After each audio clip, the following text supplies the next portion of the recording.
Spain کے صوبے کاتالونیا میں کاتالان کرکٹ فیڈریشن کے انتخابات ہوئے، جس میں مرزا بشارت عزیز کو صدر منتخب کر لیا گیا۔ تقریب میں سابق صدر خالد شہباز چوہان اور دیگر عہدیداران نے بھی شرکت کی۔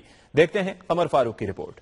اسپین کے صوبے کاتالونیا میں کاتالان کرکٹ فیڈریشن کے نئے انتخابات ہوئے، جس میں مرزا بشارت عزیز نئے صدر منتخب ہو گئے۔ نئی ایگزیکٹو باڈی کے اعلان کے موقع پر ایک تقریب کا اہتمام کیا گیا، جس میں سابق صدر کاتالان کرکٹ فیڈریشن خالد شہباز چوہان اور دیگر سابق عہدیداران نے شرکت کی۔ نئے منتخب ہونے والے صدر مرزا بشارت عزیز نے اپنی ایگزیکٹو باڈی کا اعلان کیا اور عہد کیا کہ وہ کاتالونیا کے اندر کرکٹ کی مزید بہتری اور ترقی کے لیے ہر ممکن کام کریں گے۔ دنیا نیوز سے گفتگو کرتے ہوئے نئی ایگزیکٹو باڈی کے ممبران نے اپنے خیالات کا اظہار کیا۔ سے پہلے تو بہت شکر گزار ہوں کہ کاتالان فیڈریشن نے مجھے اس عہدے کے لیے چوز کیا ایز اے چیف سلیکٹر اور ڈائریکٹر ریجن کے لیے۔